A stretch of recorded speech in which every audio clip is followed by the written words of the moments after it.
Is a resurgent labor movement a sign of things to come, or are political and economic realities putting unions out of reach? Here to talk about it, I am joined by Dr. Daniel Cronrath, United Faculty of Florida, at head of the United Faculty of Florida at FSCJ. Welcome. Thanks, Fan. Thanks for having me. Nice to see you, Dan. Dr. David Jaffee, head of the United Faculty of Florida at the University of North Florida. I'm a member. A member, okay. Apologies, I don't have a That's quite all title in right. there.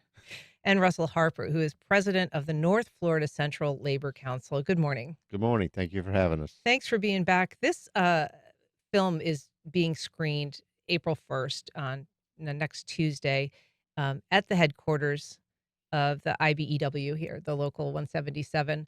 Um, Tell us a little bit just about the idea of the film union, if you can. What is it about?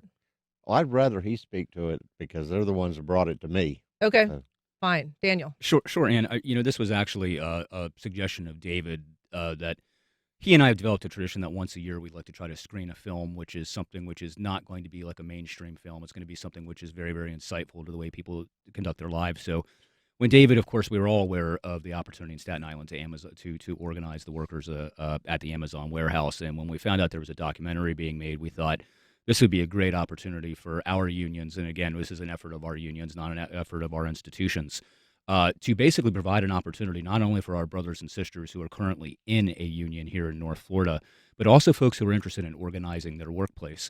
We're sitting at a moment right now with a lot of the energy that we see, for example, at the town hall, which was conducted on Monday here in town, that none of our local elected officials showed up at, but there was a lot of energy.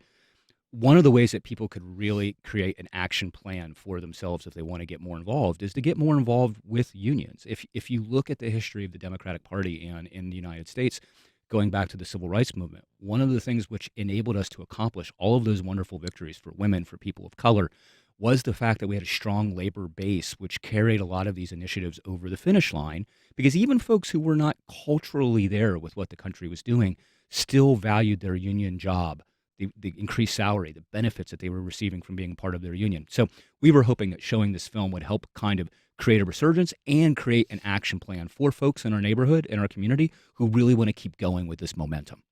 And this film documents, David, the effort, this sort of David versus Goliath effort at the Staten Island Amazon Fulfillment Center. And it was a story that was covered, but this film crew actually embedded very early Mhm. on. And it's this, documentary. There's no voiceover. It's just the voices of the people in the film and in the effort to unionize. And it's a pretty remarkable story. Yeah, I think what's critical about this is that there's been what we call an upsurge in energy oriented toward an interest by workers in joining unions. Right now, we've got the highest approval rating for unions since about 1965. About 70% of the American public supports unions. Many of them want to join a union. And over the last 15 or 20 years, we've seen a real deterioration in working conditions. We call it precarious work. It's increasingly the standard and the mode of work that many working class people are experiencing. So they have an interest in organizing, and you see this across the country in this upsurge. We see it in Starbucks. That's gotten a lot of attention as well. I think what's significant about this film is the fact that even though you have many workers who would like to join a union and organize a union, you have an enormous effort by corporate entities like Amazon, like Trader Joe's, like Starbucks, to prevent any kind of unionization within their organization. And they do this, excuse me, through the hiring of professional law firms, which specialize in what they call union avoidance. I would call it union busting. And these firms are spending millions and millions of dollars to try to figure out ways to prevent workers from exercising their rights of organization in the workplace. There was an article written some time ago about the evolution of these efforts, and the title was From Brass Knuckles to Briefcases. And the point is, at one time when workers were talking union, so to speak, they would just call out the company goons, the goon squad, and they would beat them physically with brass knuckles. Now they hire professional law firms. Amazon has hired a professional law firm, Morgan Lewis. Starbucks uses Littler Mendelson. And again, as the interest in unions increases among working class people, you're going to see an increasing effort by these corporate entities to do whatever they can by hiring legal firms who end up giving them advice, which, for one reason or another, produces one National Labor Relations Act violation after another. All of these corporations have been guilty of these things. So that's the big story. You're fighting against one of the most powerful corporations that has enormous amounts of money to invest in union busting, and they prevailed. And this, just in the year that this issue of unionization at the Staten Island warehouse, was happening, Amazon spent $4.3 million on anti-union consultants Right. just in that year. This effort, meanwhile, to unionize spent $120,000 through GoFundMe. Russell, I wonder if you can talk about how, um, what that says about kind of what the root of a union effort is, or the people that are, actively organizing. Well, the roots for the union are people that want to be union. It's not 100% about wages. It's about benefits, health care, a pension, and dignity and respect in the workplace. And a lot of these, like with Starbucks, the workers were not getting the respect and the dignity that they deserved. And when a company can spend, or a corporation can spend that kind of money to fight unions, if they'd have just used that money and paid their workers better and treated them better, everybody would have been better off with a lot less money spent. But it's about, as you said, they're going to see more and more people wanting to be union with the way this country's going, the way they're treating workers. So, Starbucks and Amazon prove that it can be done. It's a lot of work and it's costly, but it can be done. So I think we'll see more and more smaller businesses, workers try to become union.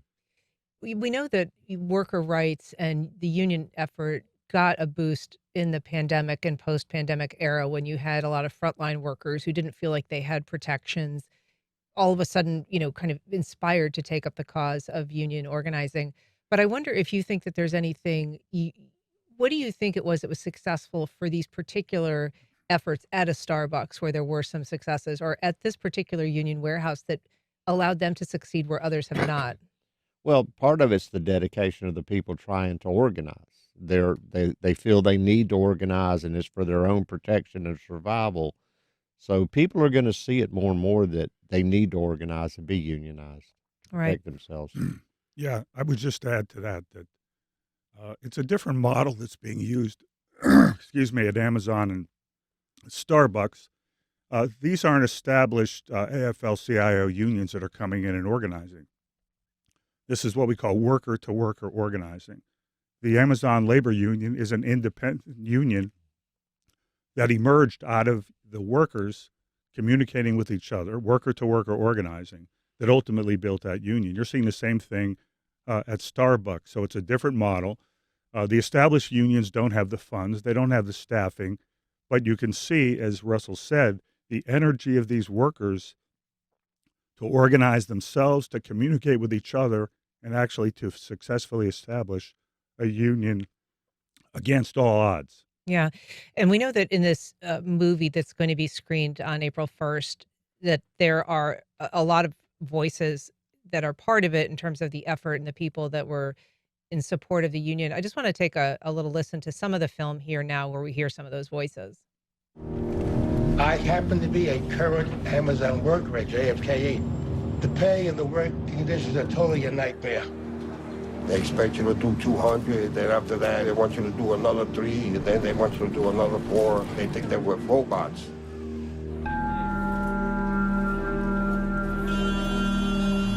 Starting today, 8,000 Amazon warehouse workers on Staten Island will begin voting on whether they want to form a union. You sign up, man, get a free plate, contribute to our movement. We can all help. When's your next class? Mine is now. So you need to put the game down and find out how to get in there. We got to continue to fight because this company has not been held accountable. Is Chris Smalls. He was fired when he went outside and protested. You make Amazon $638 million a day. It's time we get paid our fair share. Cancel all your plans unless it's family related. They ain't family related, we have to change. Like, we got to. There's nothing that can stop our momentum. The only thing that's going to stop us is if we stop ourselves. So, Daniel, I wonder if you can talk about some of the efforts that the union organizers were met with. I mean, they mentioned there Chris Smalls. He sort of initiated this effort. He started a walkout during the pandemic because he didn't think that the workers were being kept safe. They didn't have appropriate gear. Um, and so he was fired, but he continued to basically come back every day to the union and stand outside and um, try to get others to join him. Yeah, and one of the reasons why this film is going to be so interesting for people to see is because that is very, very atypical behavior. A lot of people just in their own life and don't have the resources, the time. They would find themselves going back out and, of course, trying to find a new job if they had been terminated. But Smalls was in it, and he was in it for the long run. And he mentioned and he talked about the faces of his workplace people, which is why he was back there doing it. It wasn't just for himself. He was one of these people who really got swept up and had the vision for the larger cause, which was looking at in solidarity, which is the nature of unions, and looking at his brothers and sisters in that workplace and saying, I can't let this go. This is become the new passion of my life. This is what I have to do. And I think that's, for folks interested in coming out and seeing the film, I think that's going to be one of the things which is going to really resonate. You can make a difference in your workplace, even if you're like David and I, and you're in academia, or if you're with the Florida Times Union, which organized their newsrooms. White collar, I hate to make that differentiation between blue collar jobs and white collar jobs, but white collar unions can also make a difference too. I know David and I have showed up in solidarity with the UAW. We've shown up at various actions here in town because we support people who are in the unions, and all of us have the ability, and in our workplace, to do that kind of thing and to follow the examples of Chris Smalls, as you mentioned. It doesn't have to be that huge either. You don't have to put your entire life on hold. But any little thing that you can do in order to help with the larger movement is something which you're going to feel good about, and you're going to be improving the conditions of everybody in your community. If you're just joining us, we're talking about the modern labor movement and the challenges it faces under a new administration. You can join the conversation by calling 904-549-2937. You can also email firstcoastconnect@wjct.org. Got a call from Jason in Riverside. Good morning, Jason. Go ahead. Good morning, Ann. I want to thank you all for being on the show this morning, and thank your panelists. I'm a former president of a local education unit, and my comment really is for those listening in on this program to let them know that really all we're asking for as labor and workers is a chance to do our jobs, do it fairly, carefully, be treated like human beings as opposed to quote unquote capital, and get a contract that is as enforceable as any other executive's contract can be. People want to work. They do want to work, and they come together in order to get a very fair deal. So anyways, thank you for your time, and thank you for the panelists. Thanks, Jason. Appreciate your call. We also have a call from John in Riverside. Good morning, John. Go ahead. Good morning. I'm third generation union. When my grandfather organized the Bond Bed Company back in the 20s, when the goons came at him with brass knuckles, he nailed his union sign to a bigger stick and went back on the line. I'm third generation. I retired at 55. I've had Cadillac health insurance my entire life. My 401k advisor just told me I should be spending my money faster, that I'll still leave a nice estate. I want to point out today that this morning's news had a message about the Florida legislature wants to allow businesses to hire apprentices at a sub minimum wage. The minimum wage I earned as a 16-year-old in 1964 was the equivalent of about $26 an hour today. If a kid isn't worth $7 and whatever it is, 45 cents a minimum wage today, he's not worth training. There's something else wrong. If you look at every problem we have, it's because young people aren't getting their fair share of the economy that they're contributing to, whether it's young people not getting married or even dating. A guy has to be able to, at least carry his weight in a marriage. John, thank you. Appreciate the call. I want to talk a little bit about how the new administration might be reshaping some of the conversations around the labor movement. We know that some of the successes that were experienced at Starbucks or at Amazon by those workers organizing part of it was a tighter labor market, but there was also some decisions that were made by the National Labor Relations Board under President Biden, which made some very important decisions that allowed them to move forward. We know now that agency is um, targeted by a couple of people that have close relations to the Trump administration, including Elon Musk, including Jeff Bezos of Amazon, who don't have a lot of favor for unions. So, what do you anticipate happening? How is that going to trickle down and impact future organizing efforts?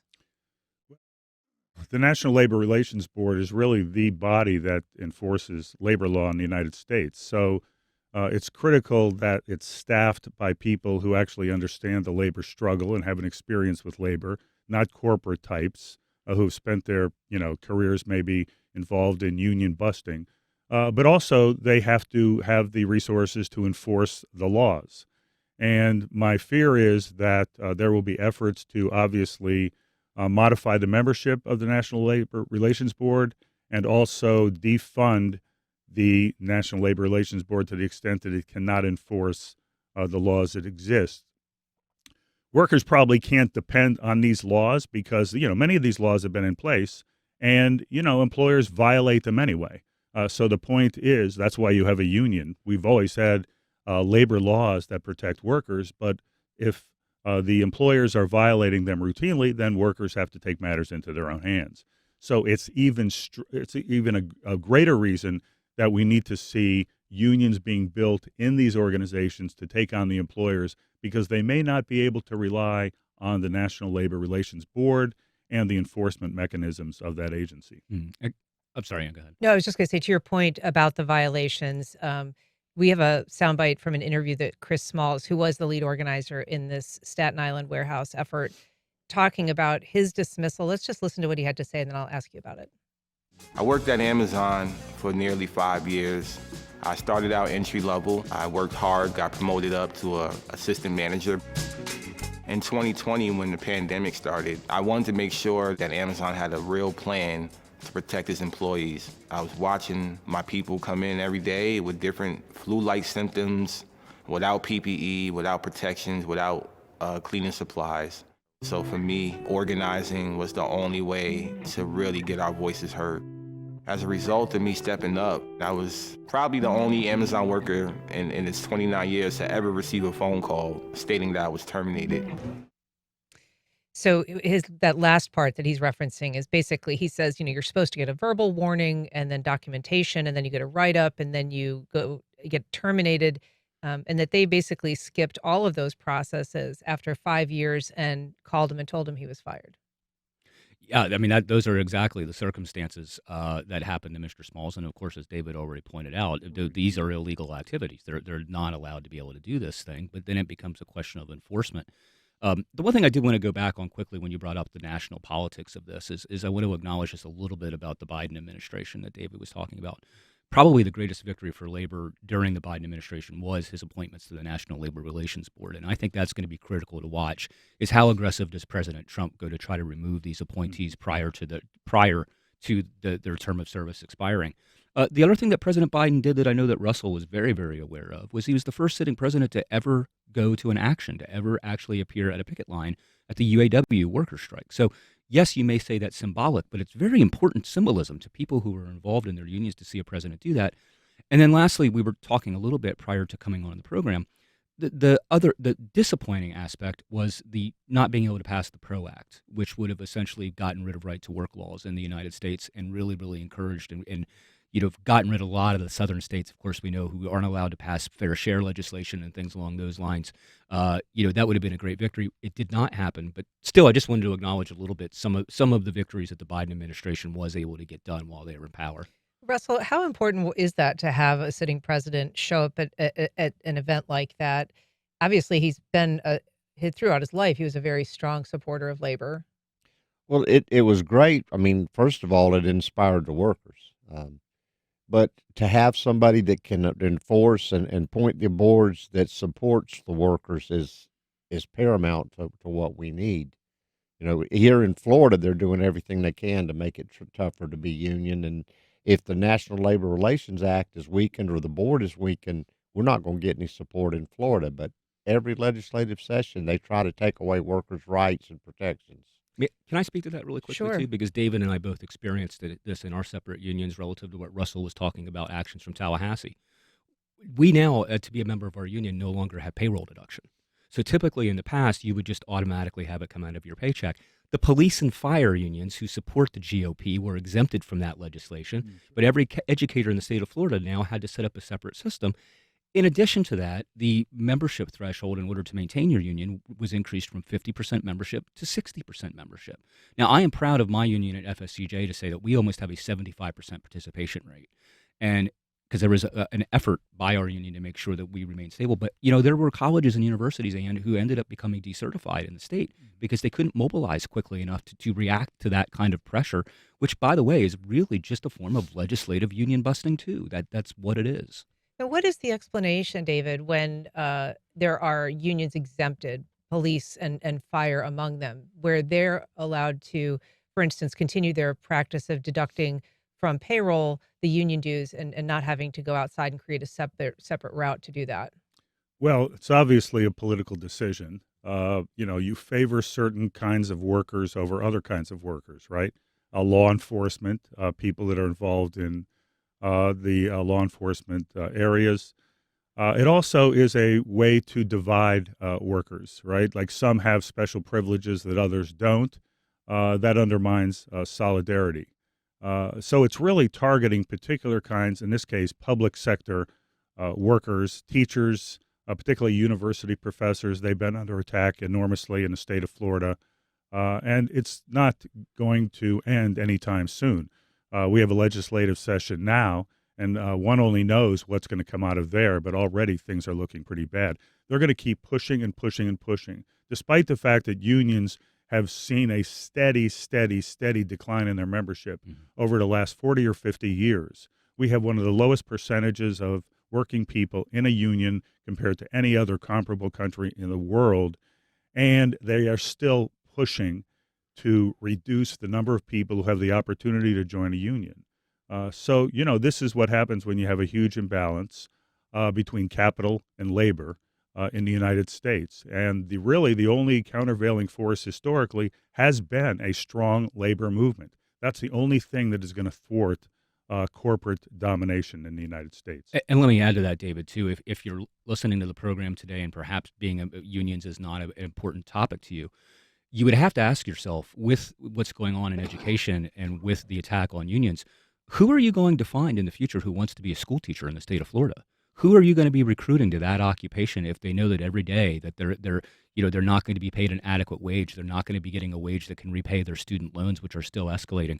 You're going to find, our public education system, which impacts everyone, is going to end up being disproportionately negatively impacted by these kinds of actions, unless we all come together and say, no, enough is enough. We're going to support the right of people to unionize. We're going to support these basic agreements, but parts of a collective bargaining agreement.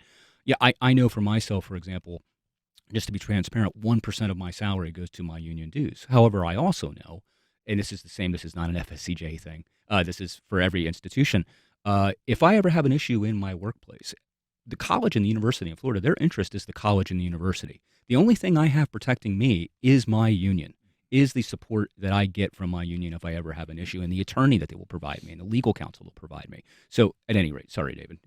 No, that's quite all right. One thing I would say, before we finish this, is that despite the fact that they were able to establish a union through this long, hard struggle, a monumental victory, Amazon still refuses. And that victory was accomplished in 2022. Amazon still refuses to sit down with the Amazon labor union and negotiate a contract. And explain how that's possible. I mean, if you have this group that's representing employees, how is it that the union is not compelled to acknowledge them officially? There's all kinds of stalling techniques. There's appeals. There's legal efforts. And that's been going on. They've been dragging their feet. The same thing has happened to the few places where they've established a labor union in the Starbucks stores. And now Amazon is claiming that the National Labor Relations Act is unconstitutional. So this is the latest effort to try to indicate that any federal effort to protect workers in relationship to their employers is somehow a violation of the constitutional rights of Amazon or Starbucks or any other corporate entity. So this is the direction things are going in. And one only, can imagine what's going to happen if something like this goes to the Supreme Court under the current composition. What is the difference in a union battle when it's a specific employer like Starbucks versus an industry like the, writer's strike and the film, in Hollywood, that strike, which seems to be a little bit more diffuse in terms of the Well, people you're one of the organizing? worst parts of it is you're only dealing, all those workers are dealing with one company. Whereas in an industry, each person or each corporation will add a little different input, and you might find someone in this corporation that supports your issues in different parts. But when you've only got the one entity that you're dealing with, then there's no other input from anybody. And going back to this National Labor Relations Board, the people have to be there to enforce just like we need our Constitution enforced in the United States. You need to enforce the rules that are there, and that's what Biden was trying to do. He was trying to put some teeth in it where it was actually enforced, and we're going to see that going further and further away from the workers, which is going to in turn make more and more people decide they need to be unionized. How does it impact people, for instance, in your union they're already unionized? Presumably you already have those relationships and are doing those negotiations. You don't have this battle ahead of you. Are you concerned also about the state or the security of the union? Well, absolutely. I mean, even though we have contracts in place, and I'm from the construction industry originally. I'm a retired electrician. We have contracts, but if the government and the laws are not enforced, we could see it affecting us as well. Actually, the International Brotherhood of Electrical Workers is also affected by that Senate Bill 256 because we represented the maintenance workers at the school board. I'm sorry, and 256 again is Senate Bill 250, that's the one that made it where they couldn't deduct union dues Gotcha. from their paychecks. Thank you. And they are trying to make that even stronger this time. Worse for workers and unions. But with several unions, AFSCME, the American Federation of State, County, Municipal Employees, does clerical at Duval, they lost a lot of members. In fact, one of their unions was decertified, and they're having to go back to the process of trying to get it back, all because they decided that working people other than police and fire can't have their union dues deducted from their paycheck on the public sector. Right. And are we seeing some impacts already in terms of attrition, teachers leaving, the state or leaving the profession because of these pressures on the union or on employees? Well, I think from my perspective, and I'll ask David to share this sentiment as well, I think it's probably impacting K through 12 right now more than it's impacting higher education. Now, I know that we've had colleagues who have talked about leaving Florida and things like that. Why would there be a difference? Well, I think, first of all, just to say this bluntly, K through 12 teachers work a lot harder. I mean, I would never in a day of my life want to try to be a first grade or a fifth grade or a seventh grade teacher doing fresh lesson plans every day and, shepherding a class of 25 kids in a classroom. It's very, very difficult. And if you're going into a workplace which you find to be contentious or your work's not being rewarded or you're just being met by constant opposition, why would you want, and by the way, and still getting out of school with the same level of student debt that you would have going into any kind of private sector occupation, it's just, there's so many headwinds there to try to recruit somebody to be a teacher in that kind of environment. But I do think eventually it will also impact, I will say this regarding what Russell was saying about SB 256. There has been, I think, an opposite reaction, at least from my perspective, in higher education unions. I feel like we're stronger today since the legislature did this than we were prior because folks now are really, really aware of what they're trying to do to us. I mean, when we hit our 75% mark, that was an increase from where we were after they attempted to try to, create barriers and try to decertify us. So I think that you're seeing that. I don't know if David at UNF has experienced that kind of same thing or not. It is it is more difficult for academics to just move on to another job versus teachers in the primary and secondary sectors because jobs are scarce and you can't just decide, oh, well, I'm going to move someplace else and get a job at this university or that university. But there are three things that have happened with the effort by the legislature to go after higher ed and make it difficult for professors on a number of fronts, including the exercise of free speech. And that is, we're having a more difficult time recruiting good faculty for jobs that we're advertising. We're having a harder time retaining the best faculty because they are the ones that probably have the greatest ability to find a position in another university. And what I tell my students, because I want them to understand the severity of this situation, it is hurting the reputation of the state university system. The degree will be viewed a particular way by virtue of what people know nationally about what has happened in Florida.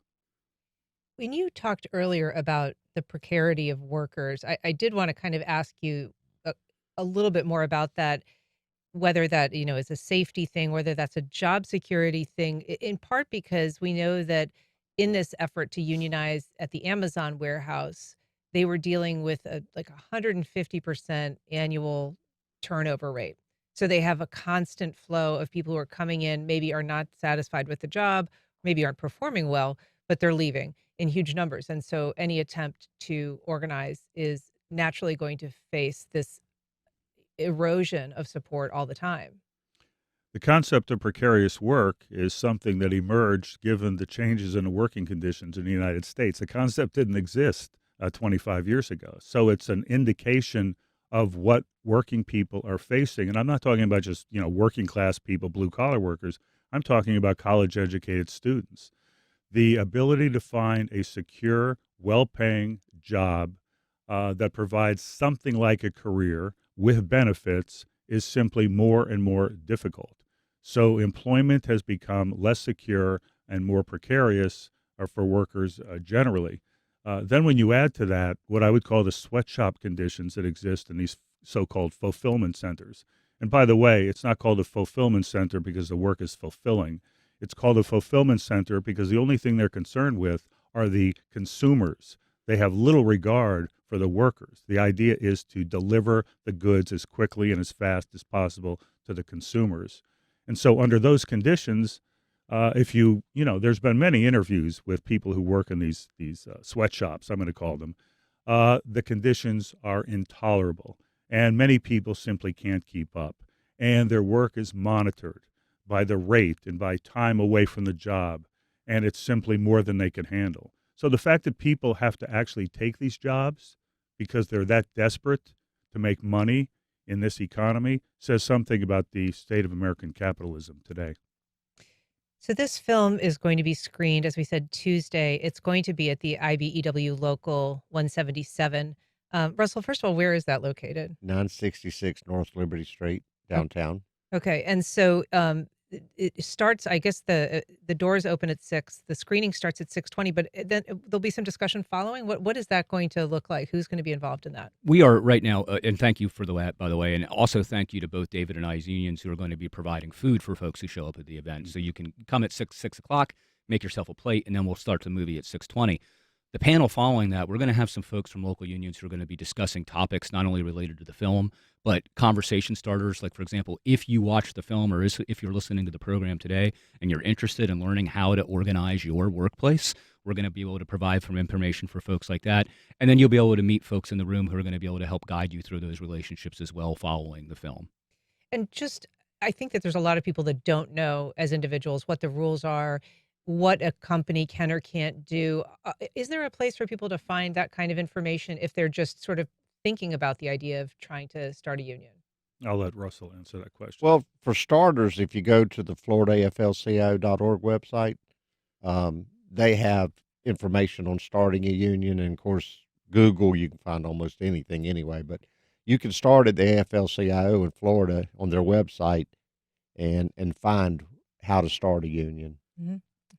And also, too, Ann, for anyone who's out there currently in a union, please feel free to come and to spend some time with your brothers and sisters in solidarity and just enjoy the film as well. All right. Well, Dr. Daniel Cronrath, Dr. David Jaffee, Russell Harper, thanks so much for being here today. Really appreciate it. Thank you, Ann. Thank you.